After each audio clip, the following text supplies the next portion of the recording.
쇠똥구리는 말했다. 마음은 울지만 울지 않는다. 가끔은 그런 날이 있다. 마음이 아픈데 말할 수 없고 무너졌지만 울 수는 없다. 그래서 더 오래 더 깊게 아프다. 마음은 조용히 울고 있다. 우리는 그렇게 견딘다. 아무도 없는 방 안에서 길가에 버려진 신발처럼 서 있는 순간에도 마음은 뭔가를 붙잡고 있다. 보이지 않아도 들리지 않아도 마음은 울지만 울지 않는다. 어느 날 다큐멘터리에서 쇠똥구리를 봤다. 작은 몸으로 똥덩이를 굴려가는 그 모습. 우리에겐 하찮아 보이지만 그에게는 하루여 전부였다. 가는 길에 경단이 발자국에 빠지고 더 큰 녀석이 와서 뺏으려 하고 가시덤불에 찔리고 겨우 도착했다 싶은 곳에서 양떼에 짓밟힌다. 아무것도 남지 않는다. 하지만 그는 멈추지 않는다. 다시 굴린다. 다시 시작한다. 어쩌면 마음도 그렇다. 부서지고도 굴리고 울고 있어도 울지 않는 것. 혹시 붉은색 호수를 본 적이 있는가? 멀리서 보면 아름답지만 사실은 핏빛 소금물이다. 한 남자는 소금을 캐기 위해 매일 그곳에 몸을 밀어넣는다. 햇빛과 소금에 피부는 벗겨지고 상처에는 본드를 바른다. 하루를 통째로 담보로 내놓고 돌아오는 건 손에 닿기도 전에 사라지는 무게뿐이다. 아내는 말했다. 행복 같은 건 있을까? 그는 대답하지 않는다. 말 대신 다시 호수로 들어간다. 그가 진짜 얻고자 하는 건 소금이 아니다.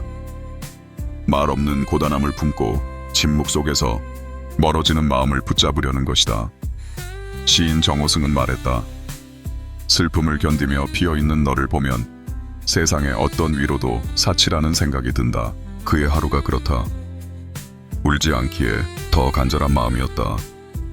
사람의 마음을 얻는다는 건 그 사람의 어둠까지 껴안는 일이니까. 헤르만 헤세의 말처럼 그는 소금을 캐는 게 아니라 마음을 파내는 중이었다. 그 작은 바람은 언젠가 딸들이 아버지의 하루가 누구를 향해 있었는지를 알게 되는 것. 그 마음을 얻기 위해 그는 매일 붉은 물을 건넜다. 누군가의 삶을 지키기 위해 자신을 매일 덜어내는 사람이 레미제라블 장발장이다. 그는 은초대 하나로 삶을 바꿨고 거리에서 만난 어린 소녀 코제트를 딸처럼 키운다. 하지만 그를 끝까지 지탱한 건 코제트였다. 그는 코제트가 두려움 없이 자라도록 자신의 모든 삶을 조용히 바쳤다. 신분을 숨기고 도망치고 고독 속에 견디면서도 항상 조심스럽고 조용한 아버지였다. 코제트가 웃을 수만 있다면 자신은 울어도 좋다고 믿은 사람. 그는 말보다 지켜주는 걸 택했다. 그 마음이 진짜였다.